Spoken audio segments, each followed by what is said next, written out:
Liftoff will start in T-minus 10 seconds. 10, 9, 8, 7, 6, 5, 4, 3, 2, 1. We have ignition. It's time! 17 seconds from Game 7 or from championship number 6. Jordan open. Chicago with the lead. I've got a piece of it. It comes off. The Chicago Bulls have won their 6th NBA championship. Tying run at second, 2 out. Palmero over the head of Jenks. Uribe charges, throws, out! And the White Sox have won the World Series. To the far side around the 8-yard line to Hester. Under it and to the middle with the 15 to the 20, breaks free to the 25 to the 30 to the outside. 40, midfield, 40, 30 to the coast, 20, 15, Hester 5. Oh! Touchdown!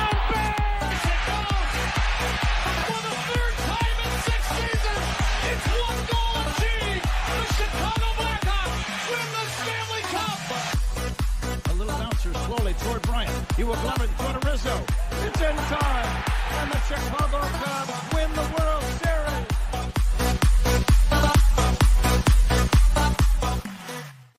What up, what up, what up? Welcome to Shawn and Maya in the morning on this Hump Day edition. Guys, I'm your boy, the SuperBack, Shawn Sierra.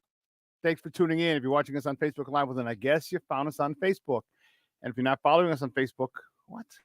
Go to Facebook, type in Sports Zone Chicago, click the like button, and now you're following Sports Zone Chicago. Simple. If you're watching us on our YouTube channel, excellent. If you're not subscribed to our YouTube channel, for real. All right, listen, go to YouTube, type in Sports Zone Chicago, click the subscribe button, but also click the notification button. That's the little bell right next to the subscribe button. That'll let you know anytime a show from Sports Zone Chicago is going live. You get it? You got it? Good.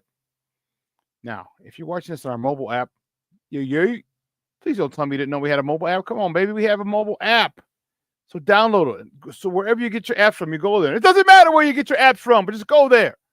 Whether it's iTunes, Google Play, Amazon, Walmart, Kmart, 7-Eleven, Zayre, Zemsky, Macy, Montgomery Wards, Venture, Woolworth, Goldblatt's, wherever you get them from. All right, you go there, you type in Sports Zone Chicago, you download it. Take us with you on the go. So not only do you get Shawn and Maya in the morning 3 days a week, not only do you get our other live shows throughout the week. And not only are they archived there like they are on Facebook and YouTube, but I'll tell you what, we give you a slew, and I mean a slew of articles, thanks to my man Clarence, Council of the Third. Big up to Clarence for keeping you abreast of all articles Chicago sports related. Now, if you're watching this on Roku channel, I like that kind of party, baby. And if you don't know, you better ask somebody. Come on, man. Sports Zone Chicago, we have our own Roku channel. All right, so if you have a Roku television in the house, do me a favor. Download Sports Zone Chicago's channel to your phone. To your television, television. All right, download it to your phone. Why do you keep saying phone? Download it to your TV. I don't know what the heck I'm thinking of. All right, download it to your TV and put it smack dab in the middle, right next to all of the other apps that you have on your Roku TV with Netflix, Hulu, Prime, Disney, Star. Oh, Stars. New one. Is the new one out? Yeah, I think a new one is out today.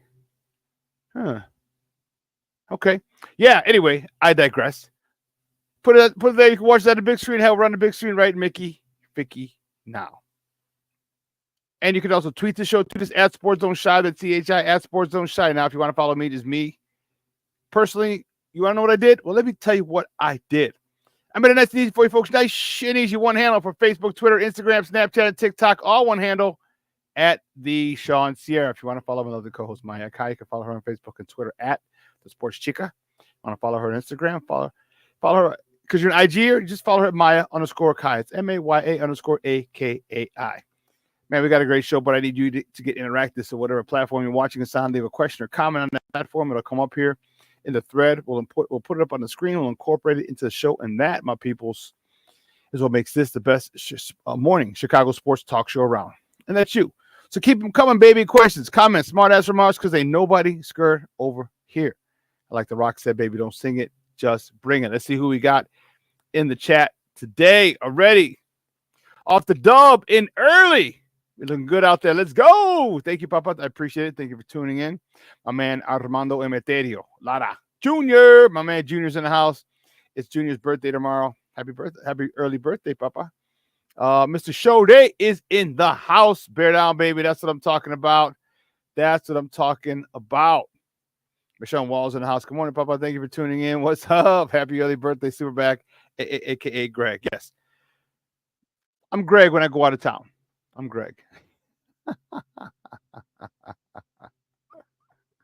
When I'm out of town, I'm Greg. Well, listen, I don't know a lot about a lot, but I do know this. More of the usual suspects will chime in as the show goes on. That, my peoples, I can promise you. I can promise you. It's a good cup of tea. Not a great cup of tea. I think I needed just a little more honey in there. I messed it up. That's all right. That's okay. Listen, we got a phenomenal show at 10 o'clock, my man.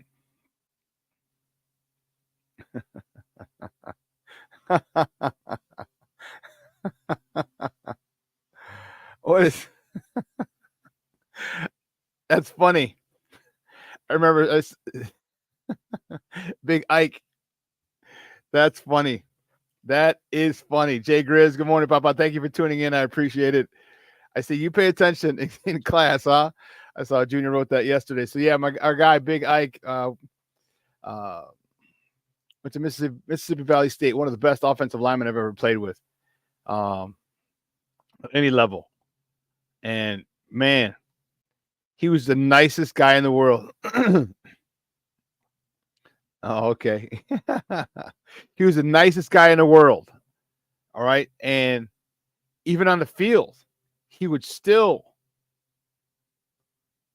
drive you to oblivion, plant you, and then help you up. Okay, you all right, buddy? You good? And then do it again. And do it again. And Junior would come in. We come in the huddle. We all grab hand, we hold hands. And like, unity. So if you don't know, Junior has a very nasally voice. He talks like this, a nasally voice. Yeah. Unity. And then it started after we said it, then I just one day just said, UNITY. Like, so for those who don't know, that's a Queen Latifah song, UNITY. And so it just went, it took a life every time. Unity. UNITY.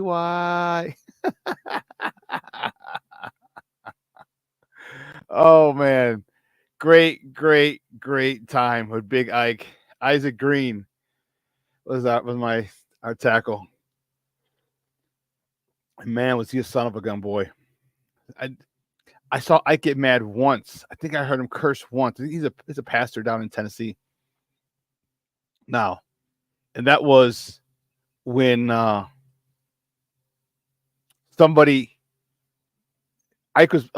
planted everybody. He just pancaked everybody. But he pancaked one dude so bad that the dude, I don't know if it was on that play or not, but anyway, he reached under his mask and like scraped Ike's face. And man, he was mad. I've never seen Ike that pissed. I think he even cursed. I think he's like, I think that motherfucker scratched. I'm gonna get his ass. We're like, oh shit. Ike cursing? Okay. Man, that dude had no chance the rest of the game. Ike was no, it was the dude. He scratched. He reached under his face mask and got him. That was the thing. Because I know what happened immediately later. Someone else scraped me under my face mask. Oh my goodness, great stuff. So yeah, so Glenn Morgan, 10 o'clock coming on. Glenn Morgan from NBC Sports Chicago. He's gonna come on. We're gonna talk Bears football, baby. They are back. The boys are back in town. I like it, baby. 4 practices in. And depending on what day and who you listen to, Caleb is a bust or Caleb should get his gold jacket. One or the other. We're going to talk about it. We're going to find some middle ground in there, somewhere in there. And we're going to discuss it with my guy, Glenn Morgan, from NBC Sports Chicago. Now, one thing I do want to, I guess I can't. Ay, Dios mío, no me digas. No me digas. Come on. One thing I do want to say, I want to wish I should have got this done. I didn't think about it. You know what stinks is sometimes when you have time, you think about stuff, you don't, and something comes up, you're like, oh, I could have done that. I could have done that. Oh, well. But anyway, today is a special day. I know it's me and Junior's birthday eve. That I can tell you. Uh-oh. But it's also my guy. I want to hit up my guy. I shouldn't say hit him up, but I want to give a big birthday shout out to my guy Ken Davis. He is a big fan of the program. You've seen him on here multiple times. All right, multiple times. Ken's a good friend, and it's great to have friends and good friends in this business because this this business is very very cutthroat. Let me tell you that. It's very cutthroat. And it's people will step on you, people will backstab you, they'll talk ish about you, because they want to get ahead. I've heard many a story. Oh my goodness, many a story about people doing just that. To get where they wanted to get to, and they'll step on people, and it's crazy, man. You sell your own soul and that's usually in the corporate world. All right. I've heard plenty of stories about people in the corporate world, working for the big places that have sold their soul and, stab people in the back and just to get ahead. And for some people it's worked. But my thought is, how do you live with yourself? Like how do you live with yourself? Like, you stabbing some people back down, talking down on, that's one thing that you shouldn't, I don't know. Anyway, it's just good to have a friend like Ken in this industry, and I'm proud of it. Big happy birthday to my guy, Ken Davis. Man, we've had some phenomenal times. I should have posted the other one that we were at for my 50th birthday. That might have been the most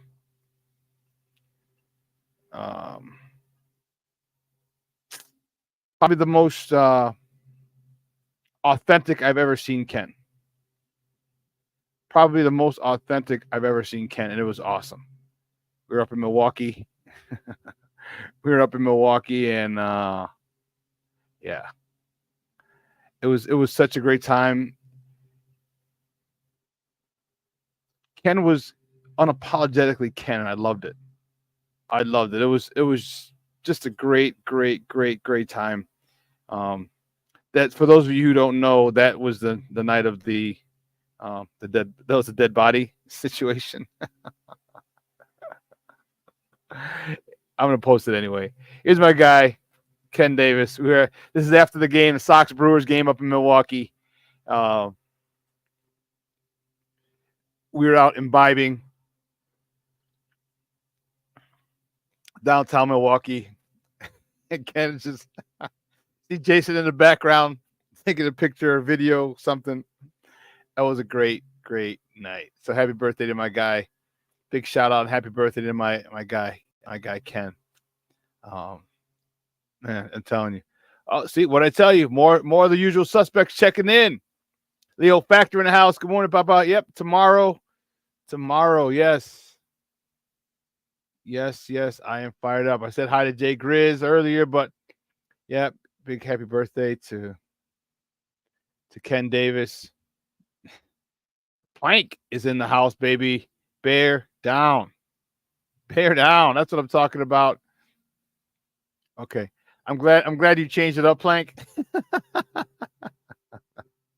I'm glad you changed it up. Junior said happy birthday to Ken. Ken's just a really good dude, man. And I'm again, like I said, I'm fortunate to call him a friend and have a friend in this industry. And I've got a couple in this industry.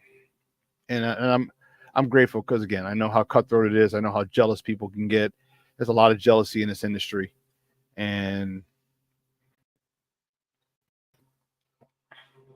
insecurity and a whole bunch of other stuff. But I digress. Don't worry. Big shout out. Happy birthday, Ken Davis. I'll have Steve-O cut this up and send it over to Ken and put it up on social media. It'll be pretty dope. But anyway, yeah, I'm looking forward to it, man. I'm looking forward to camp progressing. I'm looking forward to the Hall of Fame game. I'm looking forward to. I'll find out this week. It's got to be this week. If we got credentials for the Hall of Fame game, and if I'm heading out to Canton, Ohio, that'll be a good experience. If we do go there, man, there'll be. We'll see. I'll let you know whether or not we go. There's a couple of parties there for people. Obviously, you could have parties there for all the inductees into the Hall of Fame, and it's going to be dope. The Mongo McMichael one's going to be great. Hey, I see what you did there, Baba. I'm looking forward to Nolans in February. Oh man, but it's good to be back. I missed you a week. Coming on once every week was frustrating. I missed it. I missed talking to you guys. I missed you guys coming on. I missed our banter back and forth. So we're back. But listen, we got a lot of sports to talk, baby. We have a lot to talk. All right. Like I said, Glenn Morgan, 10 o'clock coming on, talking Bears with me. We also have White Sox to talk, which is not very long. We have Cubs to talk, which is going to be frustrating for all my Cub fans. We have Sky to talk. That's interesting. Plank, man, thank you, Papa. I appreciate it big time. I appreciate it. Jay Grizz. Oh, all my sports owners are back, baby. We'll be on today. We'll be on Friday, and then next week we'll be back Monday, Wednesday, and Friday. All right, so we'll be back our normal schedule next week, but we'll be back on Friday again this week. I just miss you guys. I miss you guys. So, anyway, guys, you know how we do. The first segment of every show is called Top of the Morning. It won't come just when you want it.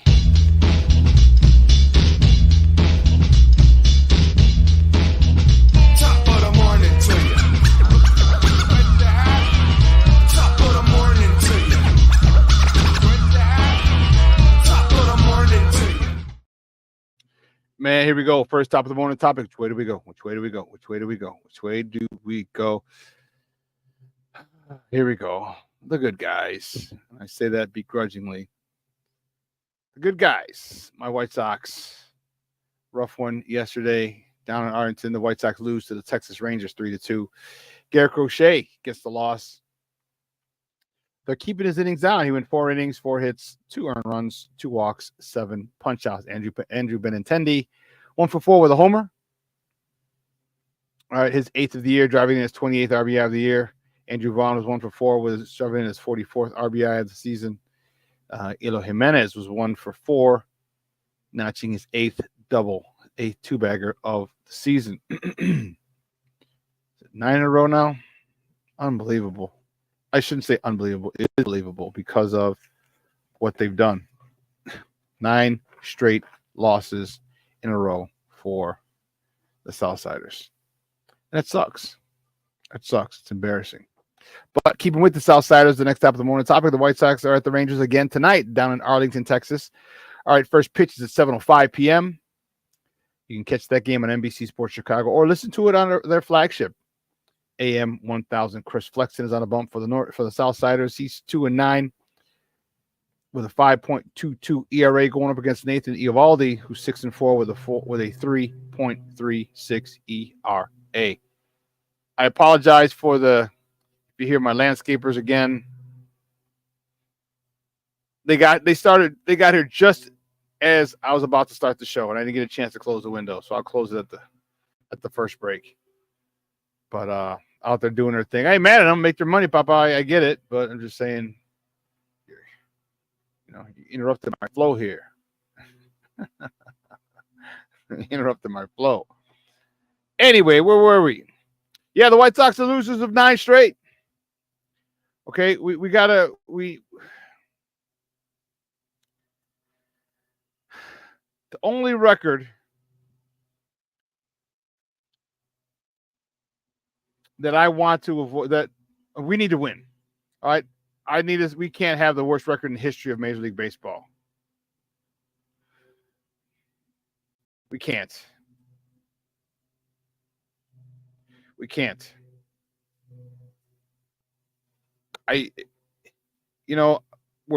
bad. I get it. But man, who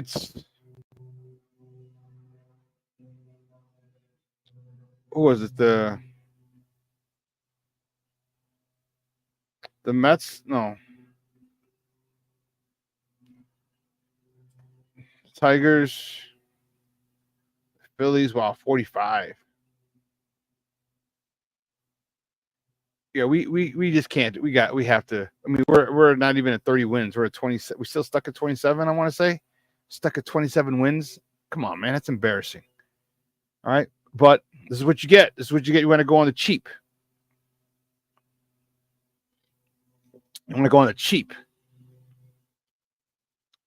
Pisses me off.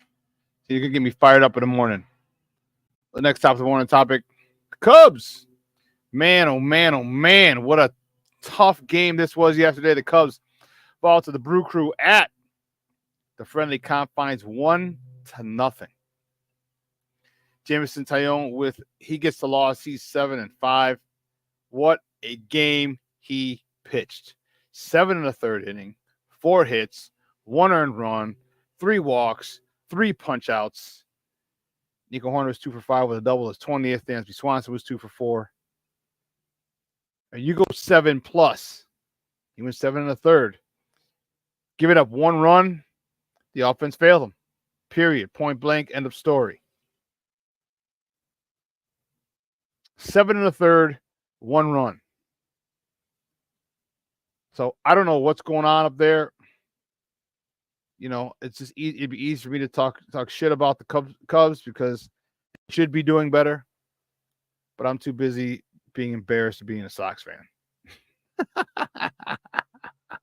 I'm just saying.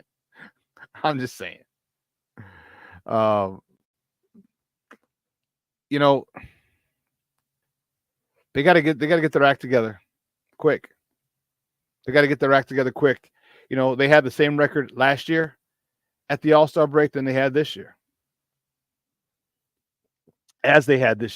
So the same record at the All-Star break. So they need to go on a run, and they missed the playoffs by a game last year. So there's a blueprint for it, but they can't be losing these 1-0 games.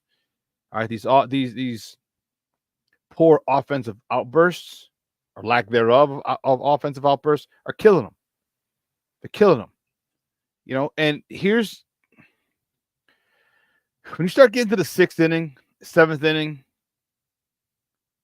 you need to manufacture a run. And that's the one thing that really bothers me. And I'm not just talking about the Cubs. No, I'm talking about Major League Baseball, period. No one manufactures a run.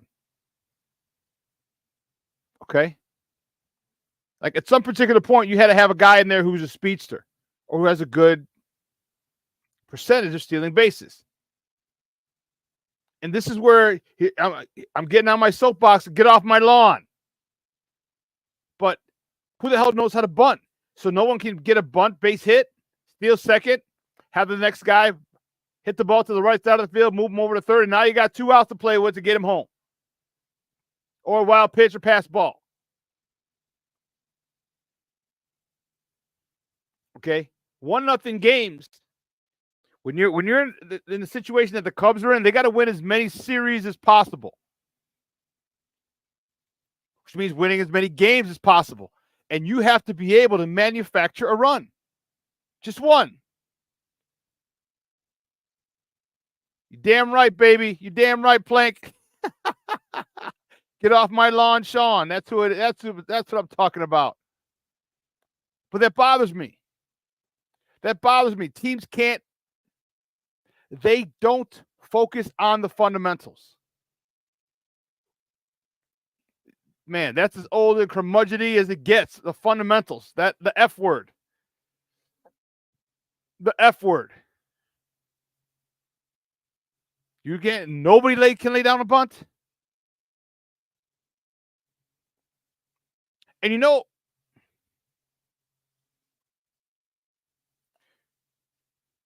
I forgot the law that it's called. But to become an expert at something, you need to immerse yourself 18 minutes a day, 100 hours a year, and you will be better than 90% of the people in that particular field. So if you give me 20 minutes a day of bunt practice, all right, it'd be easy in spring training.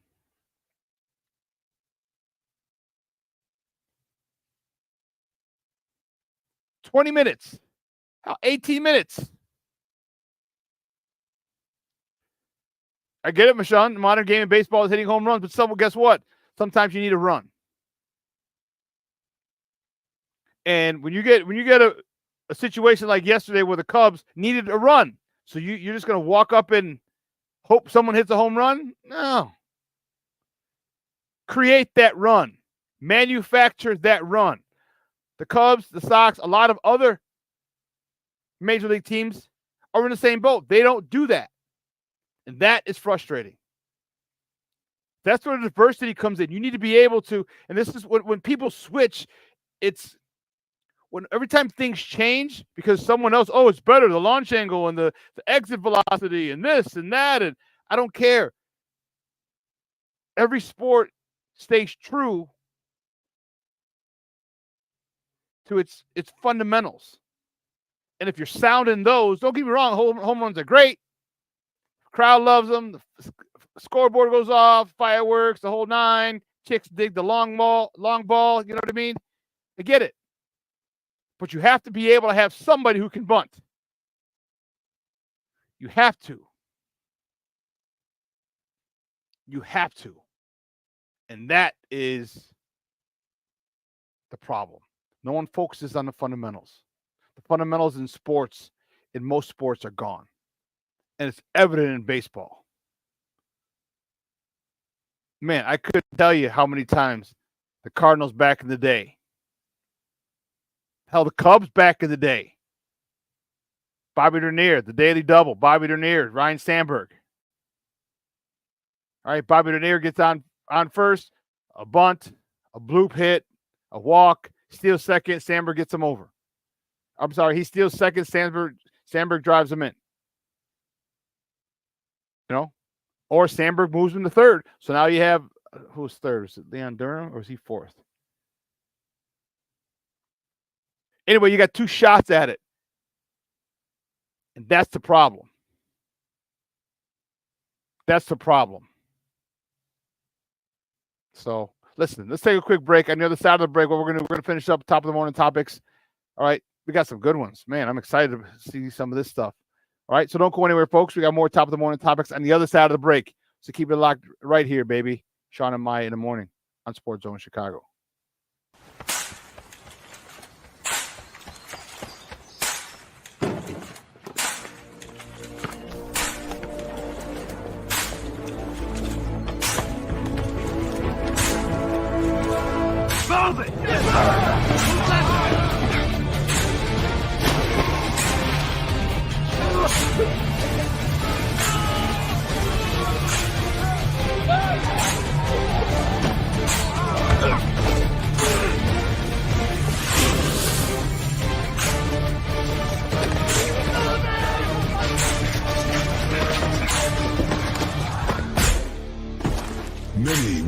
the calling, few will earn the title.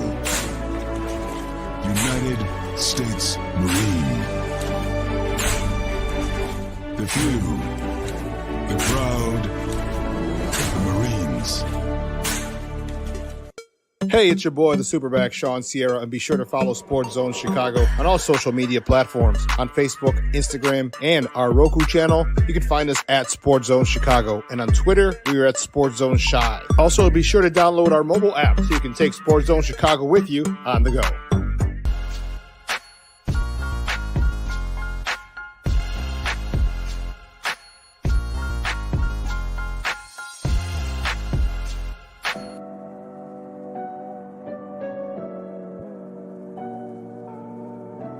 How do you take care of your mind health?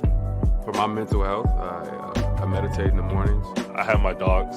They're the best. I just find ways that help me just relax. Finding things that make me happy, like being close to my family. I meditate a lot and read books. I have hobbies outside of the game. I'm able to switch off. I'm able to turn my brain off from the game of basketball. Your mind health matters. Your mind health matters. We are looking for a few heroes, mentors, trailblazers, innovators, a passion to change lives, spark curiosity, open hearts, and awaken minds, help students answer the question, who am I? This could be your calling, but this is no job. It's the journey of a lifetime. Be a hero. Be a teacher.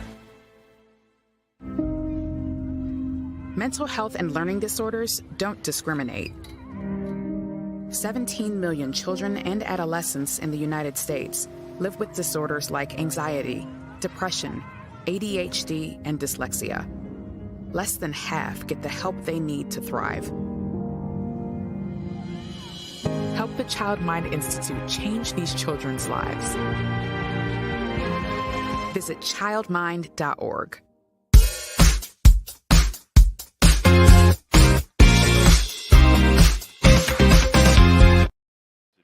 Now on the ground to short. Swanson, corner. Bush able to pick it, and they turn the double play. Well done up the middle. The two gold to the plate.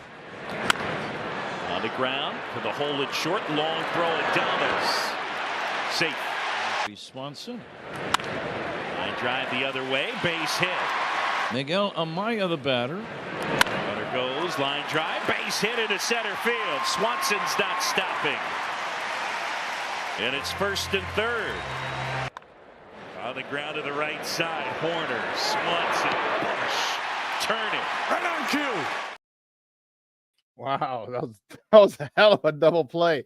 Welcome back to Shawn and Maya in the morning on Sports Zone Chicago. Those clips courtesy of the Marquee Network.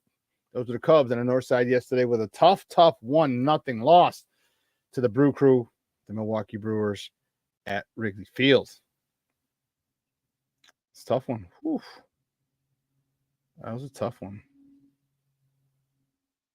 So that's where we're going to go. Oh, we'll finish up. The Cubs host the Brewers again today. First pitch is at 1:20. All right, you can catch that game on the Marquee Network or listen to it on their flagship station, 670 AM. No pitcher yet. That'll be a game time decision to be determined for the Milwaukee Brewers. Justin Steele is on a bump for the Northsiders. Excuse me. He's 2-4 with a 3.07 ERA.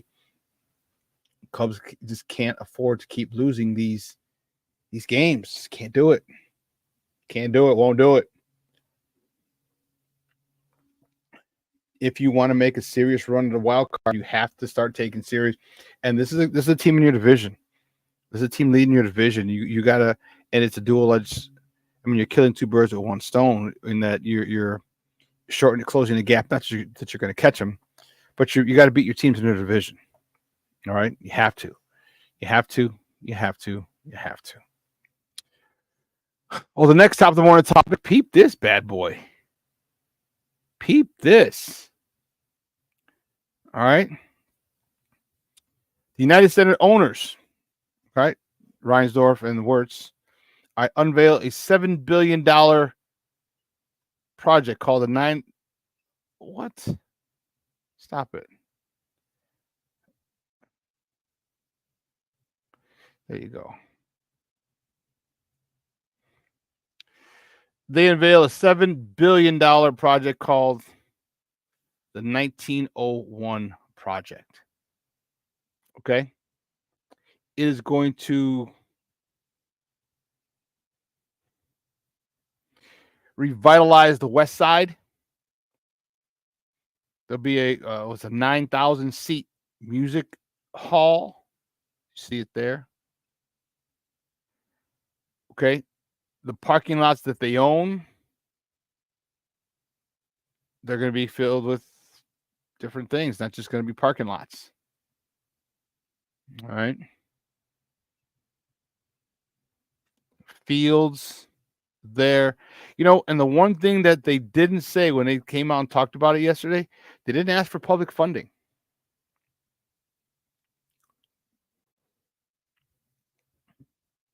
They did not ask for public funding. So, you know, you wonder, like, okay, how is this? Are they going to fund it all themselves? Is that what you're saying? Is that what you're telling me? Those are those words that are coming out of your mouth, that you're going to fund this by yourself?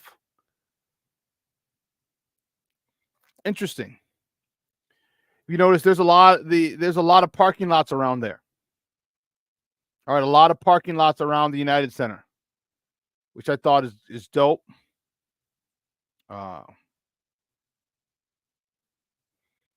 You know, hell, that's where they have the Windy City Smokeout.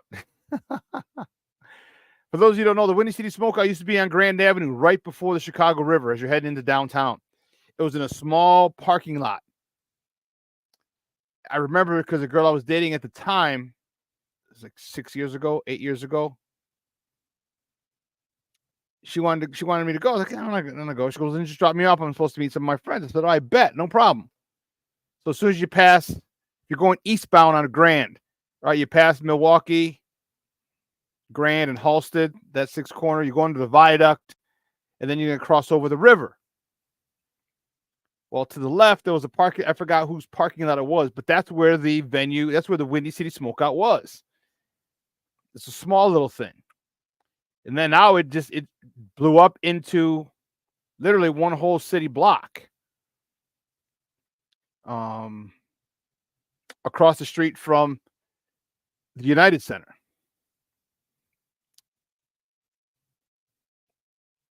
Where are they going to have that? Because I'll tell you what, I'm not a big country music fan. Okay. But I actually was working security there with one of my cousins has a security business, and I actually had a blast. I had a really good time. And again, I didn't even like country music. Imagine if I liked the music.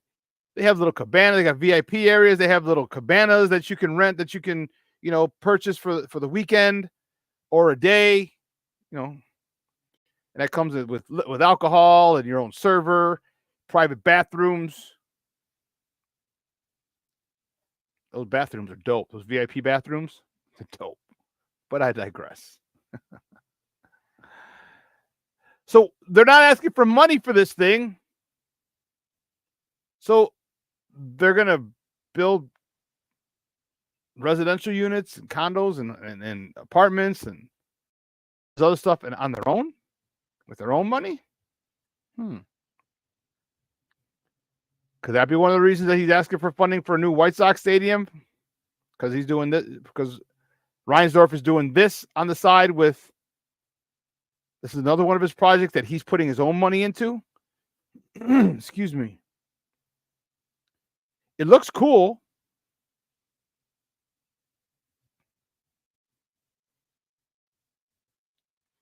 Yeah. Cornelius Squall's in the house. Good morning, Papa. Thanks for tuning in.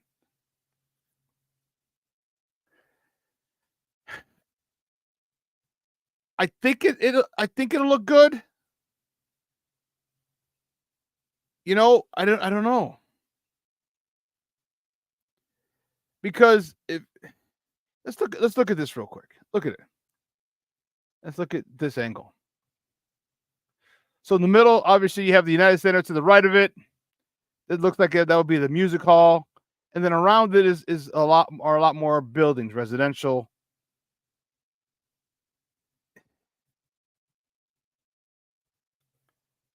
You're gonna have restaurants in there too. Is that what you're doing? I mean, because you're not too far away from Randolph and Fulton Market, and that place is littered with restaurants.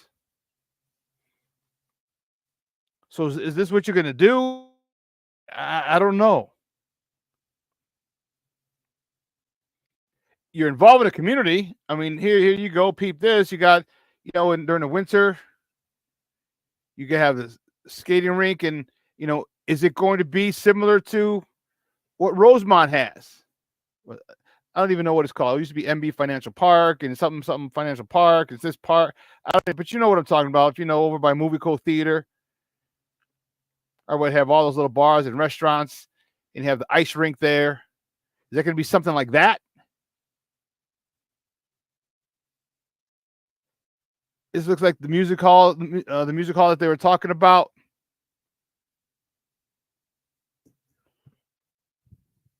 Then you have some land for some park, some grass. If you look to the top of this picture, top right, you see basketball courts. It's probably not going to affect their 3-on-3. Do they even have it? Still have that 3-on-3? Remember they used to have the 3-on-3 tournament, the Bulls? They used to have it in their parking lot. And I remember it because every year, our quarterback, Paul, big shout out to Paul Ohm, good buddy of mine, would miss practice. We'd have practice. We used to practice on Sundays when I was with the Chargers. And he would miss practice because he had the 3-on-3 tournament, the Shoot the Bull round the ball 3-on-3 classic. That's what it was. Shoot the Bull. And every year he would miss because on a Sunday, him and his team would go down there. And our guy, John Cola, big shout out to John Cola, is his birthday. He's a July baby as well. His July birthday as well. The owner, general manager, was pissed. He's like, you're leaving your team just to go play basketball? And he's like, yep. But that's interesting. Aunt Mas, good morning, Papa. If they're doing condos, they will pre-sell them, collect money up front before building. Yeah, you're right. You remember 3, huh? Arjun playing in that. Yep.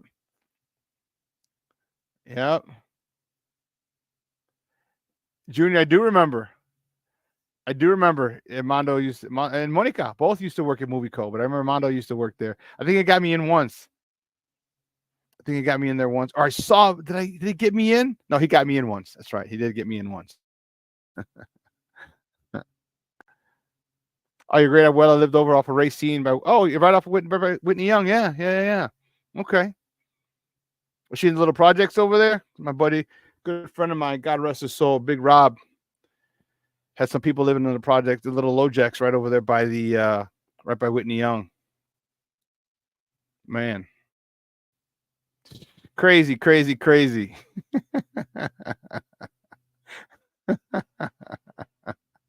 Glad to take you back. As always, you know what? We take you back to a time that was meaningful to us, You got Mac in for free. Nice. Yeah. So I'm wondering how, and the one thing that they talked about is going to create,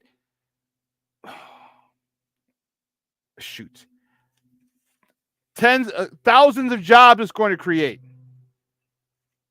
All right, thousands of jobs, which is dope. But more importantly, the permanent jobs. Here we go. The permanent jobs that it creates is what's going to be important. Here it is. Yes. It says phase 1 would create, and this is from the Sun Times from Abby Miller, from yesterday's Sun Times. Abby Miller, development reporter, said the project is expected to create an estimated 63,000 construction jobs. 63,000 construction jobs. I don't know if you heard me. You heard me? 63,000 construction jobs. 12,000 permanent jobs and $4.5 billion in annual economic impact, as well as the $104 million in annual tax revenue. And here's the thing. They're trying to get this shit started like now. All right. They're trying to get, and she goes on to say, it's dubbed the 1901 project. If approved, the estimated 10-year development would transform the West Side with green space, mixed income housing, a music hall, and more. Construction will take place in 7 phases, with the first phase expected to start as early as next year. Like, they might put shovel the dirt like January 1st. Like, they're not even playing. They're not even playing. And Abby goes on to say that the plan comes after 5 years of planning, according to SAR Vice, first under the guidance of Jerry Reinsdorf and the late Blackhawks chairman Rocky Wirtz, who died in 2023. He said, Reinsdorf said he and Wirtz shared a commitment to Chicago and understood our responsibility to give back through our charity arms and by seeking out economic opportunities for our neighborhoods, for our neighbors who live and work around the United Center. Okay. That sounds great. But let me just say this. You are driving the price up of that neighborhood. It's already been they're going to move those people out of the little jacks right there off of Lake Street. I can't even remember what those little jacks are called right there on Lake Street. They'll knock those down in a heartbeat and rebuild something else. I don't know. I don't know. And the whole underlying thing, you see it and you're like, oh my God, they're doing all this. And think about how much money they're making. Think about the how much are they pocketing? How much are they going to make this on this situation? You know what I mean? And what about the prices? All right, you got a music hall. If you think prices are bad now, think of 10 years when this is done. It's a 10-year project. How many more venues do we need? We have venues of all sizes, small,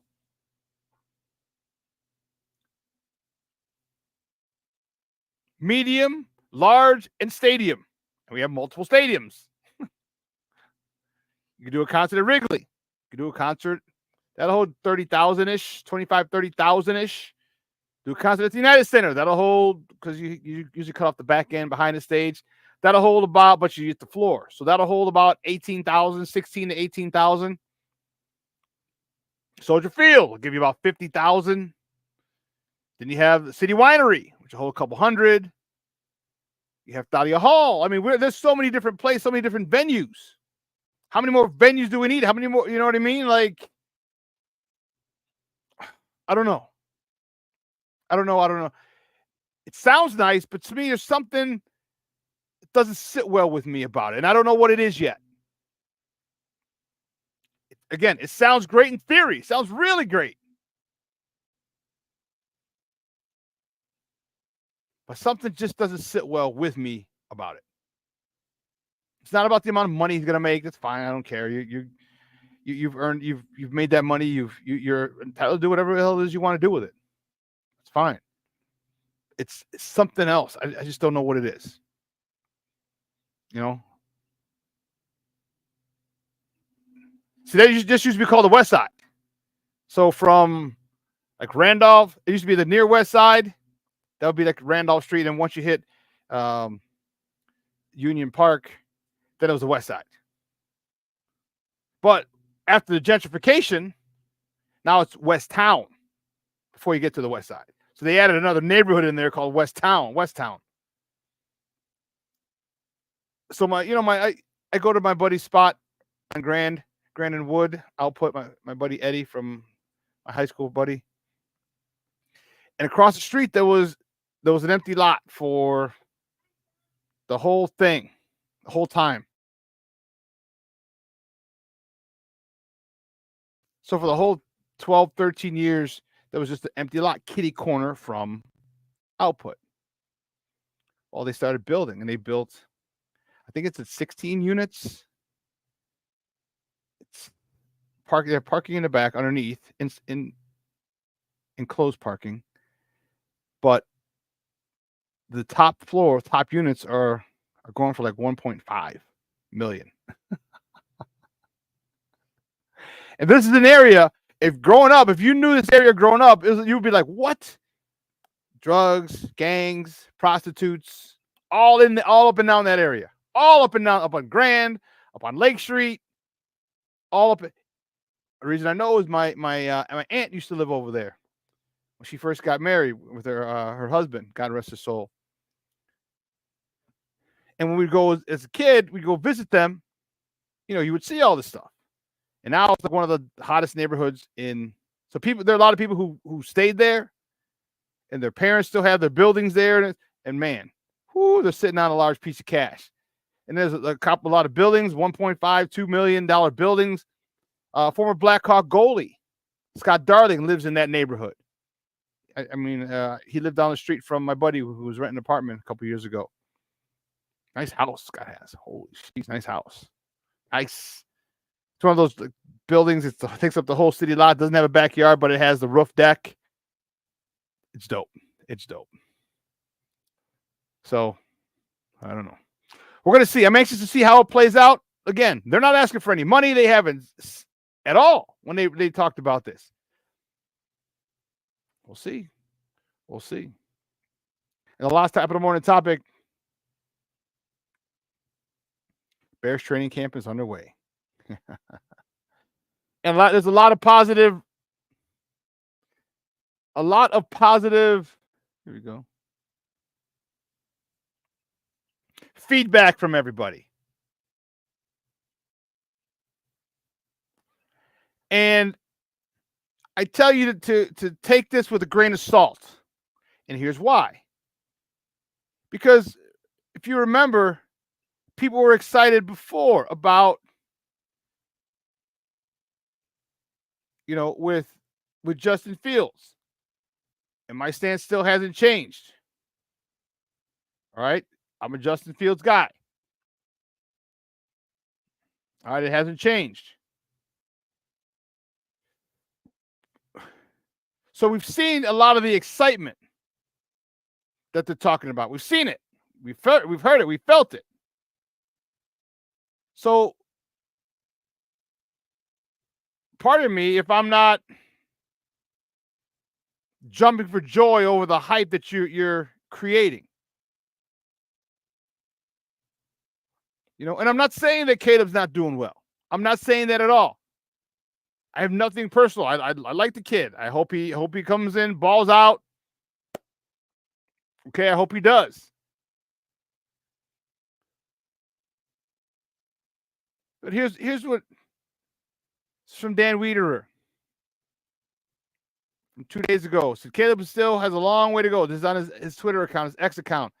Caleb Williams still has a long way to go to become a top-tier NFL quarterback. But man, oh man, some of the quote-unquote QB feel stuff he shows. Yep, it's in there. Special in there. Special is in there. But then, if you look down at the bottom,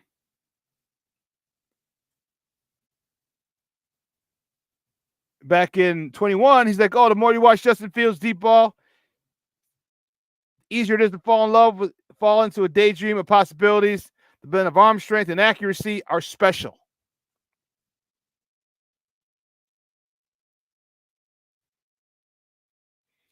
And then reporters turn and shit on Justin Fields.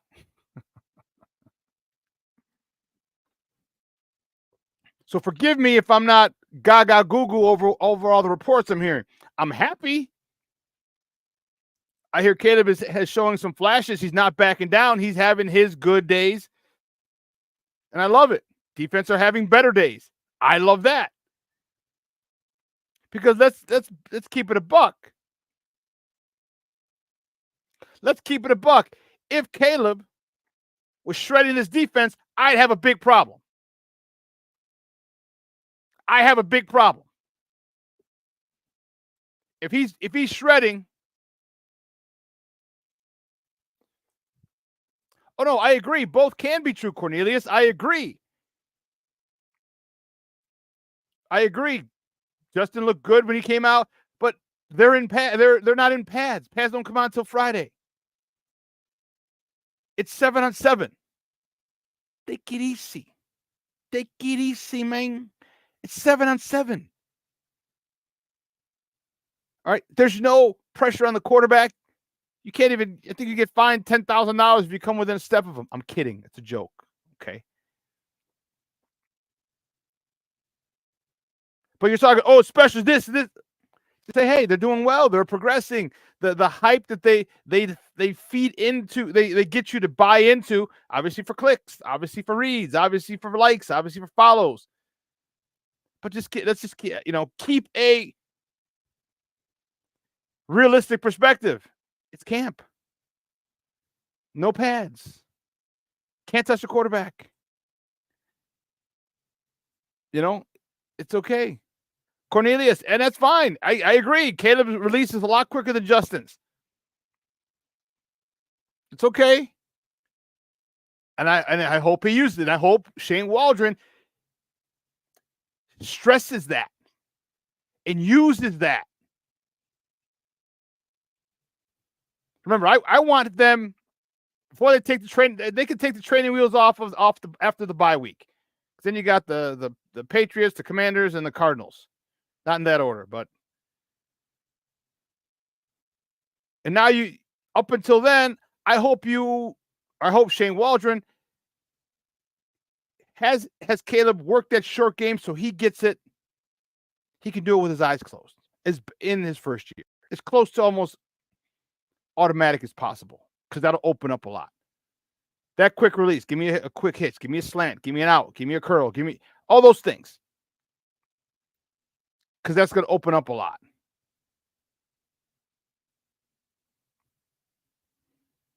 Bruja 7, good morning, Papa. Thank you for tuning in. So the foreshadowing with Williams just hits different with what we know about the defense and the weapons on offense. Keep an eye on Dan. He has his own agenda.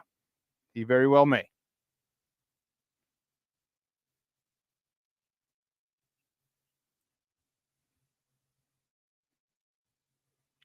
Yeah, but then again, coaching matters. Anyway, listen, let's take a quick break. All right, let's do that. Let's take a quick break. And on the other side of the break, man, we're going to welcome my guy from NBC Sports Chicago, Glenn Morgan. I'm excited to talk to him. It's here. Training camp is here. No more weekends without football until February. I don't know about you, but I'm giddy as a 12-year-old schoolgirl about that. So don't go anywhere, folks. Keep it locked right here. Glenn Morgan coming up next. Shawn and Maya in the morning on Sports Zone Chicago. Hey, it's your boy, the SuperBack, Shawn Sierra, and be sure to follow Sports Zone Chicago on all social media platforms, on Facebook, Instagram, and our Roku channel. You can find us at Sports Zone Chicago, and on Twitter, we are at Sports Zone Shy. Also, be sure to download our mobile app so you can take Sports Zone Chicago with you on the go. Time out. How are you feeling right now? Happy? Excited? Angry? Overwhelmed? One of the best things you can do for your mind health is to name what you're feeling. It can sharpen your awareness and help you talk about your feelings with someone you trust. Here are 3 questions to ask yourself. Where are your thoughts right now? In the past, the present, the future? Do you notice any sensations in your body? Is your heart beating fast? Is there a flutter in your stomach? Or are you fully relaxed? What do you need right now? Time with others? Time to yourself? Remember, there's power in this awareness. So find ways to identify what you're feeling today.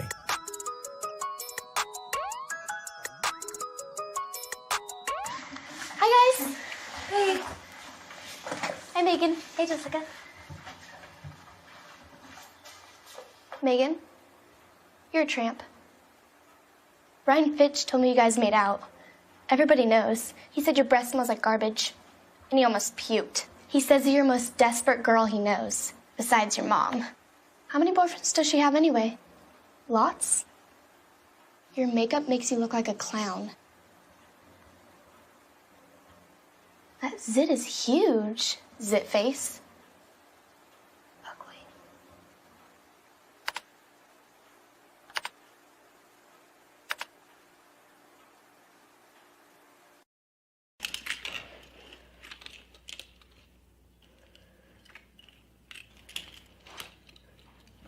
Hey, bud, what you doing? I'm playing with cars.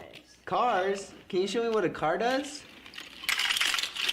Whoa, whoa, whoa, whoa, whoa. Hold on a second. First of all, this is a school zone. So you need to put down your cell phone, stop texting, and let's get to driving. Now you're coming up to a stop sign, right? You need to slow down and stop before you hit that Y line. I want you to look left, right, left. You don't want to get hit by a car going on your left and to your right to make sure you don't get sideswiped by a guy coming from your right. You're coming, and you see a crosswalk. You better slow your horses down because the #1 rule of driving is always yield to pedestrians. Now stop, pull over, and you are done driving. Gosh, what do they teach you kids in school nowadays?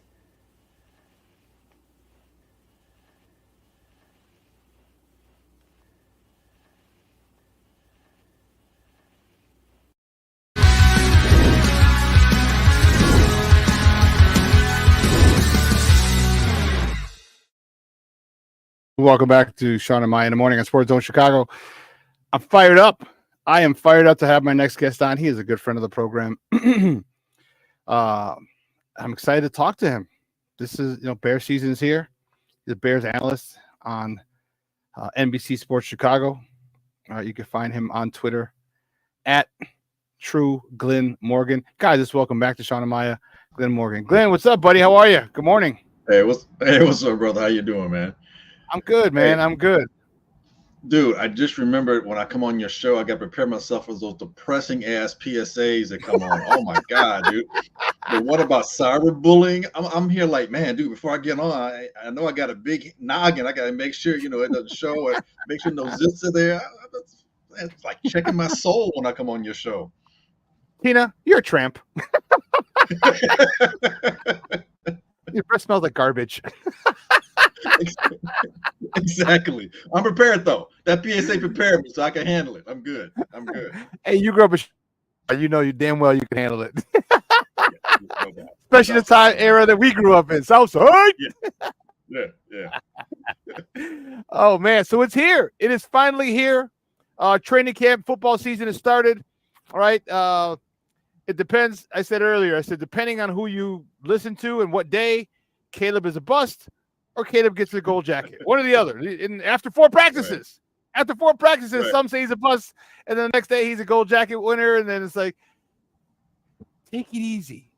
Your thoughts on his first couple of days, where the defense had an advantage, but also reports are that he wasn't backing down, and he had flashes of brilliance as well. Yeah, it just proves to me that we should have kept Justin. I'm going to start that all over again. No, just joking. Don't feel my emotions like that, bro.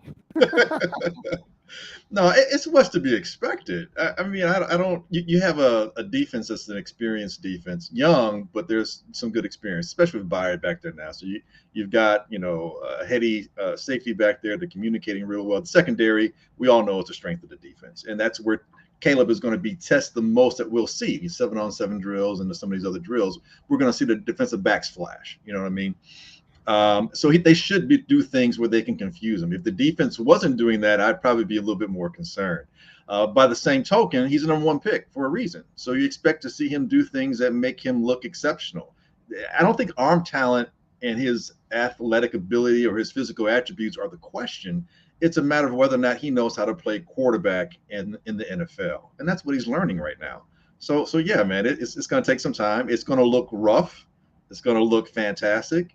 It's going to look everything in between. What we need is consistency. And to be quite honest with you, Shawn, I don't believe that's going to happen until we hit maybe, if we're fortunate, late September, early October. But I really think mid-October, maybe a little bit closer to Halloween in terms of consistency. That doesn't mean that we're not winning, doesn't mean that we're losing every game.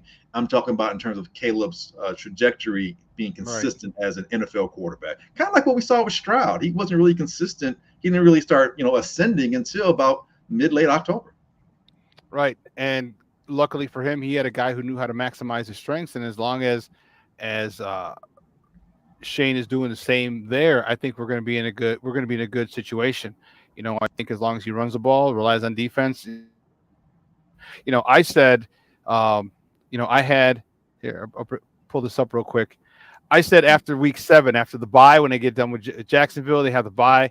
I think at that particular point, you might see some of the training wheels come off because, the first 10 weeks, 9 games, teams, though, in those weeks, for the most part, Sands, maybe Houston, are not teams that can exploit us if we screw up. Okay, I think the second part of the season is a lot more daunting. So I think you can really establish the run game, establish a short pass game, okay. And when you hit that stretch of 3 after the bye, I think you can open it up a little with Caleb because to me, if you get that short passing game down pat, in addition to the run game, man, you got defenses creeping, and all of a sudden now double moves come into play. Now it's easier for us to go deep. Send slot guys deep corners or posts or whatever or seams. Sure. So I agree with you. It might come sooner than that, but I hope that Shane Waldron takes at least till week. The reason I say it comes sooner is because they've had access to the playbook. All right, people talk, everyone's talking about, the cadence, got to get the cadence down. Like, okay, well, he had the cadence. He had the playbook, right, due to his quarterback coach and Shane Waldron being friends. You don't think you can't tell me that he wasn't passing information on. All right, here's right. You can't tell. You can tell me that, but I ain't gonna believe you. So exactly. I hope it comes sooner than later. Your thoughts? Defenses look real good, man. Tyreek Stevenson had a pick first or second day of practice. He leaped right in front of DJ Moore, snatched it out of the air when he rolled to the ground. Talk to you about his ascension. And, he finished up the year strong. Second team all rookie. Talk to me about that joker, man. Huh? Yeah, should have been. Yeah, should have been. You know what? Hey, Shawn, I'll go back to before the season began last year. And before the draft even happened, I was talking this guy up. He was someone that I saw, during the mock draft part of the season that I go through right into the draft, where I'm like, man, who is this dude? And he flashed to me because of his physicality, his size, his aggressiveness, all those things. And I think that's what the Bears saw when they moved up and took him in the second round. And last year, I wasn't coming off of it. I really thought he could have been a defensive rookie of the year. I thought he had that potential. Does that mean I was guaranteeing it? No, but I thought he had that ability. And he didn't get a lot of early traction. Right. Witherspoon did from Seattle, understandable. But the Bears weren't playing well as a team. So that has something to do with it. And then the secondary was messed up a little bit in terms of health, and their continuity wasn't quite there because guys are in and out. That has something to do with it. He was being picked on, which was good, and he stayed. Think about it. He came in as a rookie and started and never relinquished that at all. Yeah. Yeah. So that right there is an accomplishment. So from there, even from that platform, I think he has much to build on. But on top of that, he tied for team in terms of interceptions. The team total in terms of interceptions was 4. He also, I believe, in terms of all rookies, was tied or was either first or second with solo tackles. Now that's pretty, impressive for a cornerback, not a safety, not a linebacker, or cornerback.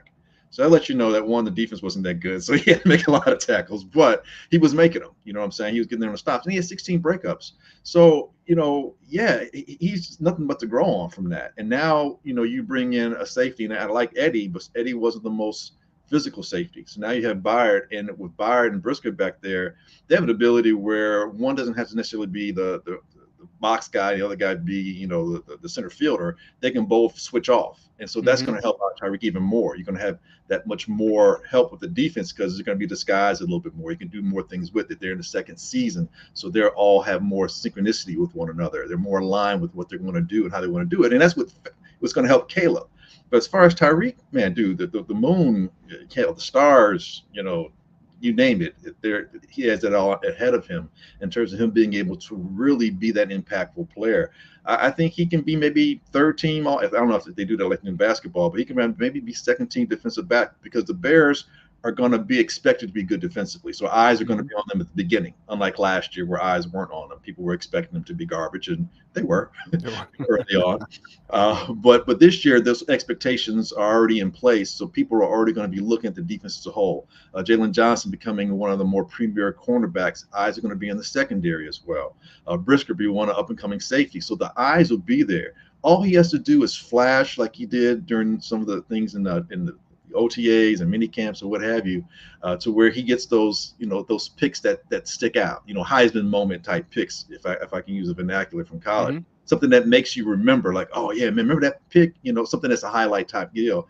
And if he gets another 4 or 5 picks, which isn't easy, but if he maintains double-digit breakups, his tackles, and that defense is a top 5, top 7 defense, he may be second team all around. But I think he has potential to be the best cornerback in the next 2 years, because I think his physicality is what separates him from Jalen. He's a much more physical, aggressive cornerback, and I think those are the kind of things that resonate not just with your teammates but with the fans, and we can really get behind that. Yeah, wasn't it Cleveland that he had that diving interception at the goal line? We're like, whoa, he was nowhere. I think he was in the first row, and we're like, oh damn, touchdown! Oh no, oh Jesus, where did he come from? So he has another 1 or 2 of those, at least one this year like that. Yeah, I agree with you. That those highlight films are great. Things changed for him, obviously, with the addition of Sweat when he got there. That really changed the whole complexity of this defense. Talk to me about him going through his first full Chicago Bears training camp, and the familiarity, the comfort that he has now. Now he's got that, half a season out. He's been with the boys. He's hung out with them. He's partied with them. Gone to a couple of baseball games. They've started to build chemistry that was immediately during the season. You got to, because you're practicing, but now you got off season with him in his full camp. Talk to me about how that can help this defense. With him being more comfortable and being coached by the second most important acquisition this offseason, in my opinion, Washington. And Coach Washington. Yeah, stay with me for this, and everybody out there understand that I'm just making not a apples to apples comparison, kind of an apples to orange, still fruit, but just different fruits, but within the same church, different pew. I think Montez Sweat's inclusion on this team is very similar to Julius Peppers in terms of the impact it makes with making everybody else around the team better at what they do. And I think with Montez, really first and foremost is like, just I don't want him to get hurt. Nothing where he's got a hammy or kind of recurring injury or something that takes him out, because I think that although he's not the soul of the defense, I think he's the heart right now. A lot of guys are beating with him. As he beats the rhythm that he beats to, the rest of this team seems to beat to as well. So I think he's an integral piece to this defense, not just in terms of on the field, but in the locker room and just out in terms of everyone, feeling like, hey, we got a chance to be special. I think if you remove him from the team, that way of feeling special wavers a little bit. I think the defense is still strong. I think they're still competent, but it's going to waver. He's probably the one person out of everybody on that defense that you can't have missed for any amount of time. In terms of right now with this team, like I said, I think it's just everything around him seems to gravitate. He's a nexus point for this teammates. And that's crazy because the guy wasn't on the team, until like half through the season last year. And that's a testament to who he is as a person, his ability to, assimilate with everybody else. Whatever, I don't know him personally, but how his personality is, it just seems like, man, everybody can rock with this dude and let's go. And so I think he is, again, one of the more integral pieces to this defense on and off the field. Yeah, guys, we're joined by Glenn Morgan, our piece from NBC Sports Chicago, talking Bears football here on Shawn and Maya in the morning on Sports Zone Chicago. Yeah, in the locker room, I'll tell you what, his personality, I had a situation with him a couple weeks in a row. So one time I went to ask him, he had a big huddle around him at one point, and everybody left. And I said, hey, and I came back maybe like 5 or 10 minutes later. And I was like, hey, I said, do you mind if I ask you a couple questions? He goes, I'm a little tired. He goes, I just want to get out of here. He goes, I'll hit you up next week. I was like, all right, cool, man. No problem. I respect it. Believe me, I play football. I understand. Sometimes you just like, I just want to get the hell out of here, whatever. So the next home game, I go in there and I was like, hey, man, I said, hey, do you mind if I get a couple questions? He's like, yeah, bro, I'm a little tired. I was like, well, you said that last week. He goes, oh, I did? All right, cool. Go ahead. Fire him off. I was like, oh, snap. Like, just to say, okay, cool. I promised it. I kind of kept my word. I was like, oh, and his demeanor, he seems like a really cool guy you could easily get along with. And you see him playing and, and joking with the guys. Like, he seems like a really cool dude to hang out with. And I think that defense has a chemistry about them where they really like hanging out with each other. Like, they like each other. Like, it's not like, okay, we're good. All right. And we kind of go our separate ways. They truly, truly, truly like being around each other, hanging out with each other, messing around with each other. And those are teams. I played on teams like that, where you have like offense loves each other, or even the whole team is in general loves hanging out with each other. And those are championship teams. And that's a good start with these guys when they really love hanging out with each other. And the superstars, because I think I can call him a superstar. With his contract, I can call him a superstar. And he's one of the guys, and they love being there. Talk to me about, we'll stay with the defense with him being there, but talk to me about Eberflus. Now he's set for all intents and purposes. All right. How do you think this defense does under his watch again? He's a head coach, but he's still making the calls, even though Washington is still the DC, but it's still Eberflus's defense. Yeah, it is. And I think the thing that sets Eberflus apart, if he has a superpower or a burgeoning superpower, so to be, is he doesn't have the ego that says, this is my defense, do it my way or the highway. He has an ability to listen and adapt. He did that. He showed that last year. He definitely showed that last year. And bringing Eric Washington, Eric is the quote unquote defensive coordinator, but Eberflus is going to be calling the play. So that could seem like, oh, that's like an ego grab right there. He's trying to make a stance. You could say that, but Eberflus doesn't work that way in terms of how he relates to people. And I say that because just recently they've been talking about Billings moving to the 3 technique. That might be something from Eric Washington saying, hey, you know what? I noticed that he can do this, that, or the such. And if we put him here and we slide Gervon over here, we bring Walker in here, or, we get the rookie Booker to do what he needs to do. That my point is, why move Billings? Because you had so much success there. Why even mess with that? Why even tempt that? It's a lot of people will be saying, nope, this is what we're going to do. This is what we did. It was successful last year. I'm going to do it this way. The fact that you're entertaining that lets me know that, again, you're malleable enough in your mentality and your approach to your team and how good it could possibly be by not being stubborn, by being flexible. That flexible doesn't mean you're weak. Flexible means that you can rock with the waves. And that's what happened with Eberflus last year. If he wasn't flexible, I don't think he'd be here. I think he'd be like how Nagy was. Nagy was so inflexible, it cost him his job ultimately.